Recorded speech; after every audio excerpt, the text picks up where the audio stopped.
আসলে অনেকেই রোজা থাকার সময় আসলে প্রেশার ফল করে বা প্রেশার নেমে যায়। সেক্ষেত্রে আসলে আপনার একজন চিকিৎসক হিসেবে কি পরামর্শ থাকবে? আদতে এটি হয় কিনা বা মানসিক সমস্যা নাকি এটা শারীরিক সমস্যা, কি মনে হয় স্যার?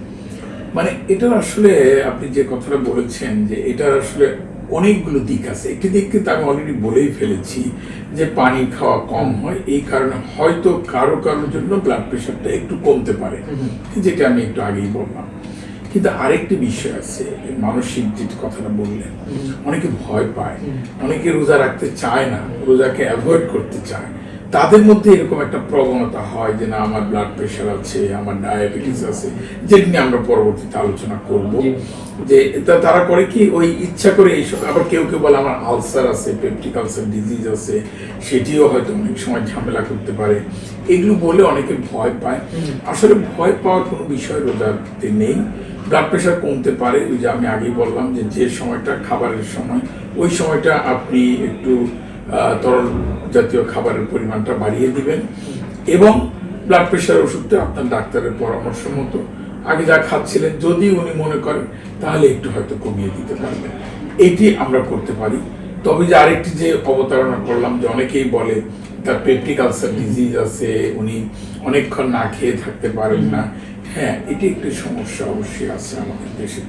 যদি কারো একদম প্রমাণিত পেপটিক আলসার ডিজিজ থাকে, অ্যাক্টিভ আলসার ডিজিজ আছে এবং ব্লিডিং হয়, যার হিস্ট্রি আছে আলসার থেকে ব্লিডিং, আলসার থেকে রক্তক্ষরণের কিন্তু একটা খুব মারাত্মক ঝুঁকি আছে, এটি যদি থাকে তাহলে একটু ডাক্তারের পরামর্শ নিতে হবে। যে ডাক্তার সাহেব আপনাকে ভালো করে বলে দিবেন যে আসলে আমরা যদি মনে করেন আমার একটা অ্যাক্টিভ আলসার আছে স্টমাকের মধ্যে বা ডিউডিনামের মধ্যে, আমি ওষুধ খাচ্ছি পেপটিক আলসার ডিজিজ, আমি ওষুধ খাওয়া শুরু করলে 1-2 সপ্তাহের মধ্যে কিন্তু আলসারটা অলমোস্ট হিল করে যায়। কাজে ব্লিডিং এর হওয়ার আর কোনো সমস্যার সম্ভাবনাই থাকে না, খুবই কম। সেই ক্ষেত্রে আপনি রোজা রাখতে পারেন, তবে আপনার খাওয়া দাওয়ার ব্যাপারে একটু সচেতন হতে হবে। আমি যে জিনিসটা বলি যে অনেক সময় আমাদের আলসার লাইক বা পেপটিক আলসার ডিজিজের মতো কিছু সিমটম হয়, really those are not peptic ulcer disease. এন্ডোস্কোপিতে দেখা যায় যে কোনো আলসার নাই। সেই ক্ষেত্রে আপনাকে একটু মানে রোজা রাখবেন, কোনো অসুবিধা হবে না। এটাকে আমরা বলে থাকি নন আলসার ডিসপেপসিয়া। সেটিও আপনি আপনার ডাক্তারের পরামর্শ নেবেন।